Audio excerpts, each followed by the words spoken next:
I get you. I know what you're going through. And, you know, I want you to know, even in this, your darkest moment, us as a program, you still have a voice that needs to be heard, for you to be advocated for, to have an alliance. Even in this,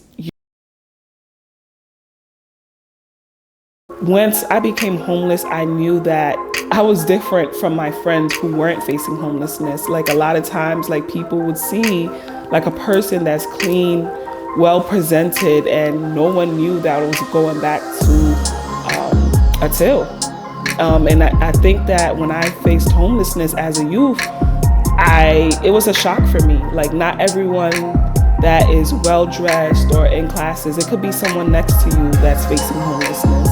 So it really introduced me how homelessness can look different for different people. Hey, my name is Rose Torcell.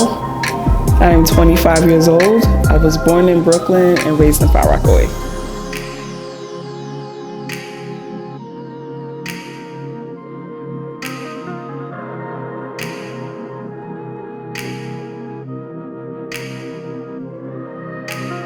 You know, sometimes people think like when you're no longer facing homelessness, like everything is all roses and cherries. And a lot of times, like I'm still unpacking like what I went through.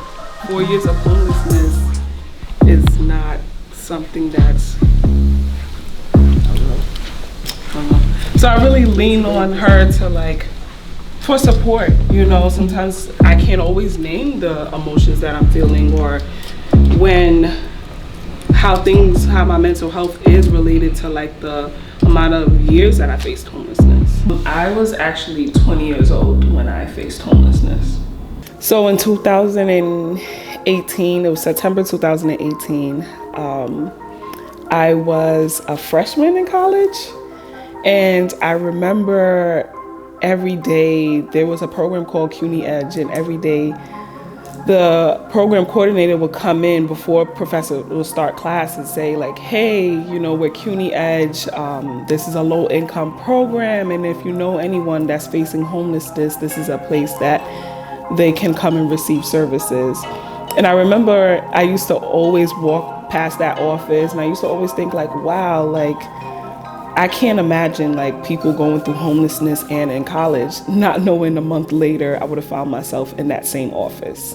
So I went to the program coordinator, and I remember saying like, I can't believe I'm in this office. And I went to her and I said, hey, I know you've been to my class a couple of times.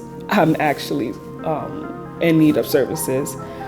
And she was like, how old are you? And I remember like being scared and saying like, I don't know where to go, but I know like you told me about if we needed a place to stay, I can come to you. And she was like, Rose, I know an agency, and trust me, it's going to be youth around your age and you're safe. Because I remember like timid, like I don't want to be with like adults. I don't want to be with like a 50-year-old. Like this is scary. Like I didn't know what to expect. Once the program coordinator referred me to the place, I remember walking and I was like, I think I'm at the wrong address. This is a house.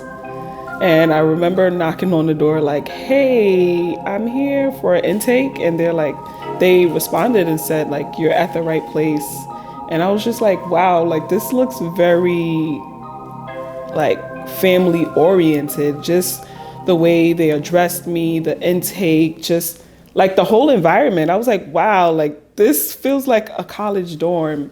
And it just felt like a community. During intake, I remember like when they showed me my room, like the room was decorated and painted, and they showed me like the recreation place, like side of the house, they had like computers and, you know, the chores list. And I was like, wow, like this feels like we're like a bunch of youth from like different walks of life, and it just felt like so family oriented. Like I would cook with the supervisor, like he would teach me like different dishes, and you know, sometimes I would forget, like, you know, I'm facing homelessness, but I was just like, this is not bad. So I was a part of their transitional independent living program. And I was able to honestly successfully finish college. And I feel like because of my experience, I remember constantly telling my caseworker, I never knew things like this existed. I never knew there was a separation between youth services and DHS. I remember when I was homeless, I was scared because the stuff that I saw on TV, I didn't know there was a difference, honestly, when it came to youth services and adult services. And I felt like that was the only reason why I was able to continue college. And yes, I was facing homelessness, and that does comes with its traumas, and I never want to minimize that. I just felt like living in a TIL, in a transitional independent living program, where I was safe, and people walking past wouldn't know, the public wouldn't know that this is actually homeless services. I think that kind of helped me in my identity as a homeless youth. It definitely eased a lot of anxiety. I know I was going home to the same bed. I know that I was going to see the same staff, the same youth, people around the same age as me, same interests. I think that definitely was my safe haven when I was facing homelessness. How did I overcome the challenges I was facing? I definitely think community,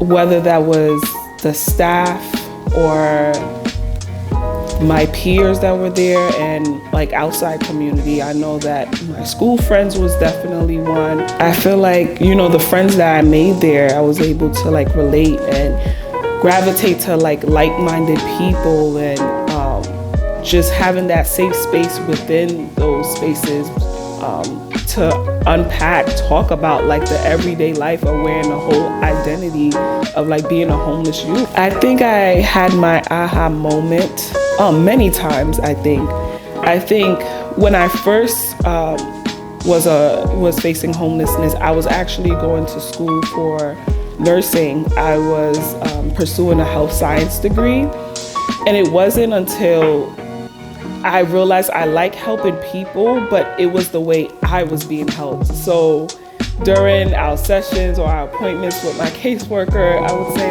what are you again? You're a social worker? How do I go about that? Can I work for this agency actually when I get my degree?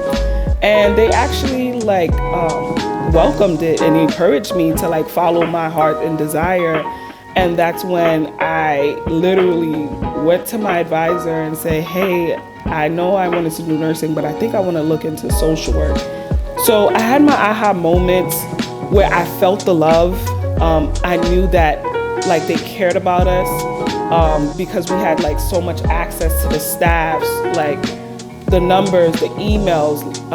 Whenever there were disagreements, I knew who to go to. I would say that that's when I knew, but it wasn't until I started pursuing my undergrad in social work, I was able to connect the dots, they were using client-centered approach, and it was trauma informed. So I think it was a lot of times, I think even as I'm in this work, there's a lot of times I reflect back on my lived experience and say wow, this really matters. And I'm always able to put myself in the youth shoes. My present role at Rising Ground, I am a peer manager. So this is where I get to supervise people with lived experience, whether that's youth peer advocates, peer navigators. And the whole purpose of this is to introduce something very new into the RHY world, right? I think me being in this role makes me really reflect. If I knew of a program where they had a manager with lived experience, and this was the focus of the program, making sure that youth are constantly reminded that, homelessness is not okay. It does take an effect of your mental health. It's okay to have down days. Just really remembering and reminding and having that support from a program. I get you. I know what you're going through. And, I want you to know, even in this, your darkest moment, us as a program, you still have a voice that needs to be heard, for you to be advocated for, to have an alliance. I think I'm really authentic when it comes to me and how I came into social work. I think a lot of times when the youth see me, they see me as Rose is young and she's a social worker. And I always like to remind them, and also like really be transparent. Like, I was once in your shoes and I get where you're coming from. Like, even if you feel like there's no other staff that get you, I want you to know that my lived experience will always be the reason why I'm here, and I'll always be a peer before I'm anything else.